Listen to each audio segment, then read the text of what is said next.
అందరికీ నమస్కారం. నేను మీ హేమని. గత కొన్ని నెలలుగా నా పైన మీడియాలో చాలా పుకార్లు పుట్టాయి. మీ అందరికీ తెలుసు.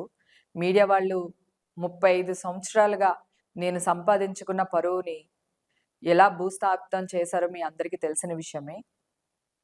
అది లా అండ్ ఆర్డర్‌కి సంబంధించిన విషయం గనక నేను వెంటనే బయటికి రాలేకపోయాను. నేనేం జరిగిందని చెప్పలేకపోయాను. ఇప్పుడు కూడా విషయం కోర్ట్‌లో ఉంది. కానీ నా అన్నతమ్ములు, నా అక్క చెల్లెళ్ళు అక్క తప్పు లేకపోతే ఈ పాటికి బయటికి రావాలి గదా! ఎందుకు రాలేదని క్వెషన్ కూడా చాలా మందికుంది.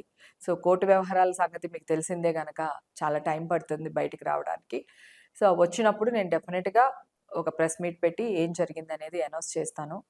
ఇప్పుడు నా టెస్టే లేదు. నాకక్కడ నేను శాంపిల్స్ ఇవ్వలేదు. నా శాంపిల్స్ ఈరోజే తీసుకుంటున్నారు అని నేను ఒక న్యూస్ వేయడం జరిగింది. మీడియా వాళ్ళకి చెప్పడం జరిగింది. దాన్ని కూడా ఆవిడ ఓవర్ యాక్టింగ్ చూడు, అరుపులు చూడు ఆ! అని దాన్ని కూడా మసి రాసి మారేడుకాయని చేసేశారు. నా బాధేంటంటే నేను టెస్ట్‌లే లేవు. నా శాంపిల్స్ వాళ్ళ దగ్గర లేవు.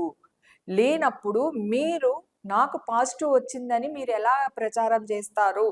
అనే విషయాన్ని బాధతో, ఉక్రోషంతో కొంచెం గట్టిగా అడిగాను. దాన్ని కూడా ఏం చేశారో మీ అందరికి తెలుసు. ఇదిగో నేను కొన్ని టెస్టులు చేయించుకున్నాను. మొత్తం నా హెయిరు, నైల్స్, బ్లడ్ అన్నీ చేయించుకున్నా. సో, దీంట్లో నాకు నెగెటివ్ రిపోర్ట్ వచ్చింది. ఇది ఆల్రెడీ మీకు ఛానెల్స్‌లో నేను రావడం జరిగింది. చెప్పడం కూడా జరిగింది. ఇప్పుడు ఈ వీడియో తీయడానికి మెయిన్ కారణం ఒకటే. నేను ఎలాంటి టెస్ట్‌లకైనా బహిరంగంగా రెడీ. అని మీ ముందు చెప్పడానికి, అలాగే తెలంగాణ సీఎం గారు రేవంత్ రెడ్డి గారి అపాయింట్‌మెంట్ కావాలి అని అడగడానికి, అలాగే ఏపీ ఉప ముఖ్యమంత్రి గారైన పవన్ కళ్యాణ్ గారిని అపాయింట్‌మెంట్ అడగడానికే నేను ఈ వీడియో పెడుతున్నాను. అయితే ఇప్పుడేంటంటే నేను ఎలాంటి టెస్ట్‌లకైనా బహిరంగంగా రెడీగా ఉన్నాను. ఓకే. తెలంగాణ ముఖ్యమంత్రి గారు రేవంత్ రెడ్డి గారి అపాయింట్‌మెంట్ కావాలని కోరుకుంటున్నాను. అలాగే ఉప ముఖ్యమంత్రి ఏపీకి మా పవన్ కళ్యాణ్ గారిని కూడా అపాయింట్‌మెంట్ అడుగుతున్నాను. నా వాయిస్‌ని మీరందరూ దయచేసి వాళ్ళ దాకా తీసుకెళ్లాలని కోరుకుంటున్నాను. ఎందుకంటే నన్ను ఒక టెర్రరిస్ట్ లాగా ఒక ఏమంటారు జిహాద్‌కి వర్క్ చేసిన దానిలాగా ఈ మీడియా నా మీద ప్రచారం చేసింది. నేనిప్పుడు వాళ్ళ దగ్గర ఎలా ఎళ్ళాలి? ఎలా అప్రోచ్ అవ్వాలో కూడా తెలియకుండానే ఈ వీడియోని పెడుతున్నాను. నన్ను మీడియా వాళ్ళు బ్లాక్‌మెయిల్ చేశారు. సెటిల్‌మెంట్‌కి రమ్మని పిలిచారు. హ్మ్. కొంతమంది పెద్దవాళ్ళు కాంప్రమైజ్ చేస్తానని పిలిచారు. నాకు మీడియాకి గొడవలు లేవు. నాకు మీడియాకి ఏముంటాయి? నేనెందుకు రావాలి? నేనే తప్పు చేయలేదు. నేను తప్పు చేయలేనప్పుడు సెటిల్‌మెంట్‌కెందుకు రావాలి? నన్ను ఎవరెవరు బ్లాక్‌మెయిల్ చేస్తున్నారో వాళ్ళ ఫోను నంబర్స్ ఉన్నాయి నా దగ్గర.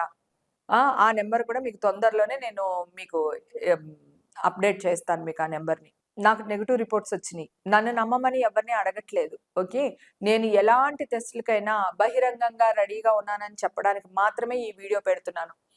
నాకు సీఎం రేవంత్ రెడ్డి గారు అపాయింట్‌మెంట్ కావాలి. నేను ట్రై చేస్తున్నాను. నా వాయిస్ ఆయన దాకా తీసుకెళ్లవలసిన బాధ్యత కూడా నా అన్న, తమ్ముళ్ళు నాకు సపోర్ట్ చేసే మీ మీదే ఆధారపడి ఉంది. ప్లీజ్ తీసుకెళ్ళండి. అలాగే ఏపీ ఉప ముఖ్యమంత్రి గారైన పవన్ కళ్యాణ్ గారి అపాయింట్‌మెంట్ కూడా అడుగుతున్నాను. ఆయన అపాయింట్‌మెంట్ కూడా దొరికేటట్టు నా వాయిస్‌ని ఆయన దాకా తీసుకెళ్ళే బాధ్యత కూడా మీ మీదే పెడుతున్నాను.